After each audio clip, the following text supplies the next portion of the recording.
Hello and welcome to Better Grammar for Lawyers. This is the fourth version of Better Grammar. It's a totally new format that we're going to be going through.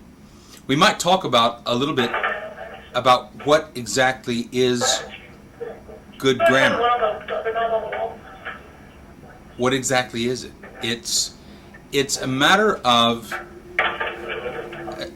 communicating clearly and effectively, but it's not enough just to be understandable.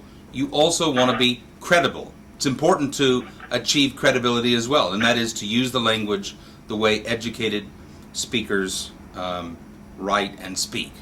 And so I pulled off from our grammar room. Here at Law Pros, of course, we produce dictionaries and grammar books, and I pulled off the shelves a few of my own favorites. We have in our grammar room no fewer than 800 books called English Grammar. One of them is by James Fernald, F-E-R-N-A-L-D. It is called A Working Grammar of the English Language, and it's a good, sturdy, reliable book. Another one is a very entertaining book by Theodore Bernstein called Do's, Don'ts, and Maybes of the English Language. Do's, Don'ts, and Maybes of English Usage. And a good old book. Our grammars here at Law Pros go all the way back to the 1600s, but this is the best of all 19th century grammars. It's called A Grammar of English Grammars. A man named Gould Brown actually consolidated what all the grammars were saying as of the mid-19th century. The keys to the exam that we're going through today are to the Chicago Manual of Style, with Chapter 5 is the chapter on English grammar. This is the 15th edition. By the way, there is a 16th edition that will be available in late 2010. The other one is Garner's Modern American Usage, and so all the various questions that we're going to go through, the keys are to those books. So let's get underway with Better Grammar for Lawyers, new session. And we begin with the question, which hotel are you at? Is that right or wrong? Well, I've already shown you the answer. There's nothing wrong with this at all. There's absolutely nothing wrong with ending with a preposition, which hotel are you at? Now, the where are you at is considered uneducated, and older grammars would call it illiterate. It's a vulgarism. But to say which hotel are you at is perfectly appropriate. So the answer number one is that it's correct. Now number two, he's not as tall as me. Is that right or is it wrong? That's bad form, uneducated English. He's not as tall as I.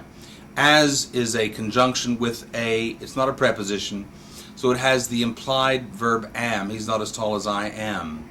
But that is considered very sloppy English to say he's not as tall as me.